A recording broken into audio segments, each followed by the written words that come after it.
Welcome to final episode of desk makeover series. तो इस series में फाइनली हम अपनी डेस्क पे ऑर्गेनाइज़र रखेंगे।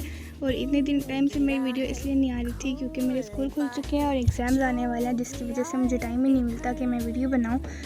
तो इस वीडियो में फाइनली हम अपनी डेस्क को पूरा ऑर्गेनाइज़ करेंगे और साथ ही मैं आपको बताऊँगी अपनी रियल लाइफ हॉरर स्टोरी जो मेरे साथ हो चुका है और ये 100% रियल है। तो हुआ कुछ ऐसा कि 2 साल पहले जब मैं एक फैमिली फंक्शन में जाती हूँ, मेरी कज़न की मेहंदी थी। पहला फंक्शन मेहंदी का था। और 2 साल पहले जब हम वहाँ पर जाते हैं सब बहुत खुश होते हैं।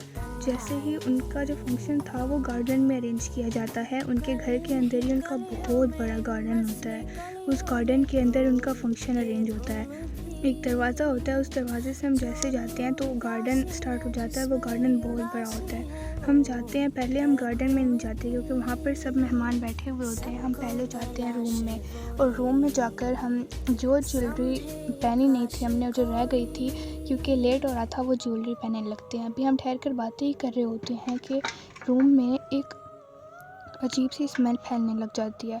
और मैं नोट करती हूँ कि जो उनकी जो काम वाली आंटी थी ना, वो वॉशरूम के दरवाजे के साथ ठहर कर टेक लगा कर ठहरी थी। वो बच्चों को बहुत ऐसे बुरी तरीके से घूर रही थी जैसे पता नहीं बच्चों ने क्या किया। मैं इस बात को नोट करती हूँ लेकिन फिर इग्नोर कर देती हूँ। और इतने में ही रूम में बहुत ज़्यादा स्मेल फैलने लग जाती है, इतनी स्ट्रॉन्ग और इतनी अजीब सी स्मेल। किसी को समझ नहीं आता स्मेल किस चीज़ की है। वो स्मेल जैसे हमारी सांसें रोक रही थी, ऐसे लग रहा था जैसे हमारी सांसों को किसी ने पकड़ लिया हो। बहुत अजीब सी थी। और उसके बाद जब मेरी फूफो चीख कर पूछती हैं कि ये स्मेल किस चीज़ की है, तो वो काम वाली आंटी वो बस बच्चों को घूर रही होती हैं। वो कोई रिप्लाई नहीं करती मेरी फूफो को। मेरी चच्ची की छोटी बेटी को खांसी आने लग जाती है। वो बहुत छोटी थी, वो कुछ टाइम पहले ही पैदा हुई थी। मेरी चच्ची उसको लेकर बाहर भागती हैं। इतने में ही वो स्मेल इतनी ज़्यादा तेज़ हो जाती है कि हम सांसें रोक के खड़े थे अपनी, और हमसे रुक नहीं रही थी, और जैसे हमारी सांसें बंद हो रही हों। और उसके बाद हम सब बाहर भागे।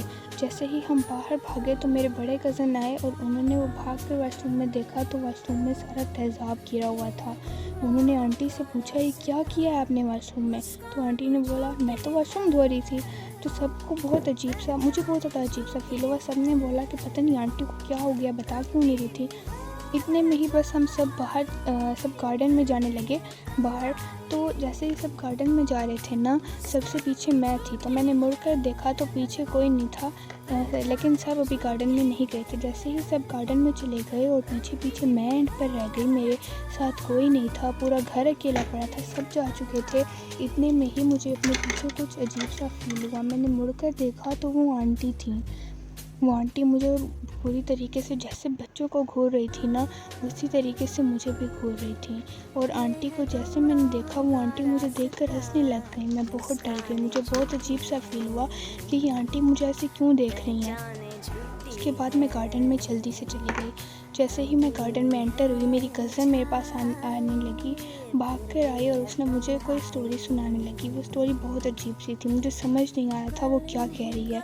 लेकिन जैसे ही मैं उस रास्ते से गुजरने लगी, मुझे बहुत अजीब सा फील होने लगा। गार्डन का वो रास्ता, जब जैसे ही मैं वहाँ से गुजरने लगी, ऐसा लगने लगा कि पता नहीं क्या, कुछ अजीब सा ही फील होने लगा था मुझे। आखिर क्या था वो रास्ता, आखिर उस रास्ते में से क्या था, चलो बताती हूँ। जैसे ही मैं गार्डन में एंटर हुई, मेरी कज़न आने लगी और मुझे कोई स्टोरी सुनाने लगी कि वो लड़की हमें डरा रही है, वो लड़की बहुत अजीब है। और मैंने सोचा पता नहीं किसकी बात कर रहे हैं। जैसे ही मैं गई, मैं सबको मिली तो मेरी कज़न की आंखों में मुझे देखकर बहुत डर था। मुझे देखकर खुशी तो थी फेस पर उनकी आंखों में डर छाया हुआ था जिसको मैं फ़ील कर सकती थी। 2 साल गुजर गए हैं पर अभी भी जब मैं वॉइस ओवर कर रही हूँ मुझे बहुत डर लग रहा है। 1 hour इतने later. में ही वो मुझे स्टोरी सुनाने लगी कि वो लड़की बहुत क्रीपी है, वो हमें बहुत अजीब सा देख रही है, वो हमें घूर रही है काफ़ी टाइम से और हमें देखकर हंस रही है। उसकी आंखें बहुत अजीब हैं, उसके फेस पर बहुत अजीब सी स्माइल है। तो आखिर कौन थी वो लड़की? मैंने पूछा कि कौन है वो लड़की, तुम लोग क्या कह रहे हो, मुझे कुछ समझ नहीं आ रही। तो उन्होंने बोला कि वो तुम्हें ही घूर रही है, जब से तुम आई हो वो तुम्हें बहुत अजीब तरीके से देख रही है, हमने देखा है उसको। तो मैंने बोला कि मैं तो उसको जानती भी नहीं, तो मुझे ऐसे क्यों देख रही है, कौन है, तो कुछ बताओ तो सही। तो उन्होंने बोला सामने देखो। उन्होंने इशारा किया, बाहर देखा। और मैंने जब देखा ना, तो तो वो लड़की मुझे ही घूर रही थी, और खाली घूर नहीं रही थी बल्कि वो हंस भी रही थी। और उस टाइम पर मुझे काफ़ी अजीब सा फ़ील हुआ, और जब मैंने उस लड़की को देखा तो ऐसे लगा कि पता नहीं क्या हो गया। वो लड़की बहुत अजीब तरीके से मुझे घूर रही थी और मैं बहुत डर गई। और मैंने उनसे पूछा कि लड़की कौन है। उन्होंने बोला कि पता नहीं, ये लड़की बहुत अजीब है, ये हमें बहुत डरा रही है कब से। तो अब तुम आ गई हो तो अभी तुम्हें भी डराएगी। तो मैंने पूछा कि ये तुम लोग तो पहले से इसके साथ थे तो इसलिए डरा रही थी, मैं तो इसको जानती नहीं हूँ, मैं तो आके बस बैठी हूँ, तो ये मुझे क्यों डराएगी, आखिर कौन है ये लड़की। तो वो लड़की बहुत अजीब थी। वाह! और फिर वो मुझे पिक्चर्स दिखाने लग गए उस लड़की की, और